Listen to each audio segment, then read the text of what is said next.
Hello, I'm Katherine Corp. And I'm Kimberly Corp. We are the owners of Pilates on Fifth here in New York City and the creators of Pilates on Fifth online. And today we want to talk about sexy backs, how to get your sexy back back. Yes. So the first thing we want to talk about is posture, because even from the back, Kimberly, if Kimberly, I'm going to just do the ponytailography. If Kimberly's standing nice and straight, you can see that you can see the muscles defined. It looks really nice. Now go into a slump. You can see the edge of the shoulder blades. You can tell even from the back that the posture is not totally working. So that's one of the things that we want to work on. Yes, very important. Yes. So let's talk about some of the muscles that you want to become familiar with so that you know you're using the right ones. So turn around again.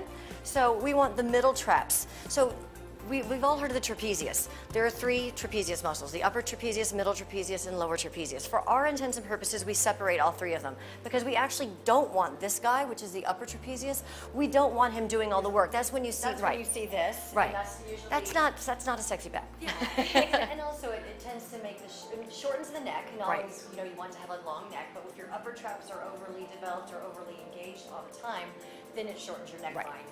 So we don't want that. Instead, we want to focus on the middle traps, which are here, and then the lower traps. And we have a nice exercise for the lower traps that we'll show you to start with. And we always recommend that you start working with that muscle first, because that way it kind of gets you out of these guys. Yes. And then we'll also work on the rhomboids. We'll work on the posterior deltoids, which are here, the erector spinae, which run the length, and of course, the lats. And then the other muscle that we'll talk about at the end is the serratus anterior. Now the serratus anterior is not a vanity muscle. You're not going to be like, hey, I worked my serratus, let's check this out.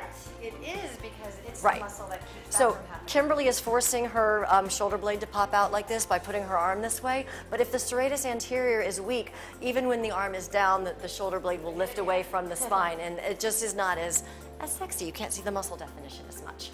So the other thing we want to talk about the back is that most people, when they're working the back muscles, they're really only working in the sagittal plane. By that we mean front and back motions, which a lot of rows, which are great. But the back muscles are also involved in coronal plane movement, which I'm doing, and transverse plane movement, which Kimberly is doing. So rotation and side bending are also important. So we're going to show you some exercise that incorporate all of that. Sometimes if you just do one plane of motion, there's a little nook and cranny in the back that's just not getting targeted. Then we wonder why we have the little bra pudge or whatever. Speaking of bra pudge, the only way to get rid of that is cardio. Yeah. Sorry. Can't spot reduce. You can spot tone, obviously, but sometimes you just got to do a little cardio to get rid of that extra fat. If you have a little bit of extra meat there, you can do as many lat pulls as you want. Yes. Cardio. Yeah, cardio is good. All right, so let's start with the exercises. We're going to do the lat. So this exercise is for the lower traps. It is deceptively difficult. So Kimberly's going to place her back flat against the wall. If you are working with someone who's a little bit forward head, you want to put a cushion behind their head. And sometimes if, like, her ponytail is in a good place right now, but sometimes if that's in the way, you'll want to get the ponytail out of the way. She's going to make the OK sign with her fingers and then make sure that this part of the OK sign is against the wall. Here, now from there, keeping her elbows straight, she's going to reach her arms up the wall there. And so what you're going to be looking for yourself when you do this is you don't want your rib cage to pop away from the wall. So you don't want to end up where you're doing it like this. So you almost want to feel like, image-wise, someone's here pressing you into the wall. Yes. And the tendency is for the arms to bend. So the minute you feel the arms bending, you want to stop, be really, really honest. So what I usually do is I lift a little bit, straighten my elbows, lift a little bit, straighten my elbows. And it's amazing how the elbows just automatically start to bend. But it's actually a lot of work. And some people may be able to get their arms much higher, but this is Right. very hard for me, and this is as far as I can go, honestly. Right, honestly. Like but if I pull them away from the wall, then suddenly I'm here. Right. I'm no longer at the wall. Yeah. And to get to the wall, I actually did that. So just be very, very honest. If you're doing it at home, who are you chasing? Yeah, yes, exactly, yeah. But it's a really, really nice exercise to get those muscles working, and we really recommend it before you do any exercises for the back or the shoulders, because it gets the shoulders stable and it gets the right muscles kind of awakened. You're like, use me, like use me, don't use, oh yes, and say what you're going to say. I'm sorry, That's okay. the stronger the muscles that pull the shoulders down the back are, the freer your Right. neck will be. Right. So think, as I mentioned, the upper trap, part of the problem with having tension here is it actually impedes Right. neck movement, and so Yes. And also, as we go through the exercises that we're going to show you, at any given time, you should be able to stop and move your head freely from side to side. If you can't do that, then you're working the wrong muscles. So that's kind of a good gauge. All right, so let's have a seat. And we're going to grab our nice long bands. So go ahead and sit on right on your sit bones and go ahead and bend your knees so that way you have something to really hook your feet on. And that way also for those of you who don't have the available length in the hamstrings, you can just factor that out of the equation.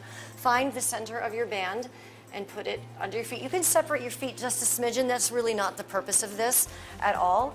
So what we're going to do first is we're just going to do rows. So what Kimberly and I sometimes do is we'll grab on the long end, but then if we want to make it a little harder, you could just wrap your band around your feet. Oh, I lied. Cross your band. Sorry.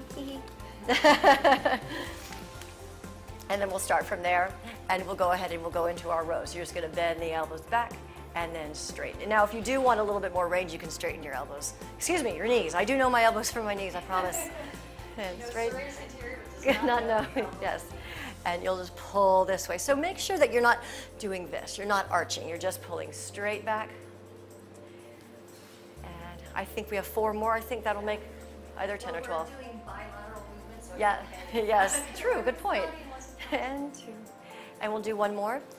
So now we'll take this into the spine twist. I'm going to go ahead and straighten my legs because I like to, but you do not have to at all. And you're just going to rotate toward the camera and just rotate, rotate, rotate, and then back to center. So the lat muscles are actually muscles of rotation as well, even though we don't think of them as that. So just imagine that huge lat muscle down your back aiding in the rotation of the spine. And rotate. And 1 more time each way. And rotate. And rotate. Back to center. Go ahead and bend the knees a little bit. We're going to go into a twist and pull here. So roll back off your sit bones. You don't have to do this roll back off your sit bones, but we tend to like it a little bit better. We're going to start slowly and then pick up the speed. You're going to bend the elbow towards the screen and rotate, and then the other way. And we are taking our head with us and reach. And reach. So there is a little bit of a movement in the spine. You're not frozen back there, but it shouldn't be huge. It shouldn't be this and this. So you're reaching, reach, reach, reach. Let's do 8 more. 8, 7, 6, 5, 4, 3, 2, and 1. Lovely. So from here, we're going to do something a little bit different. You're going to want to grab it a little bit longer. We're going to go into the backstroke. So for backstroke, think of if you were swimming. You'd not be looking from side to side because you'd get water in your mouth. So what you're going to do is we're going to just rock a little bit off the sit bones and just take 1 arm back and around, and I need to grab a lot longer here. So 1 arm back and around, and then the other arm back and around. And so we're looking forward the whole time, but you still want to allow as much rotation in the torso as possible.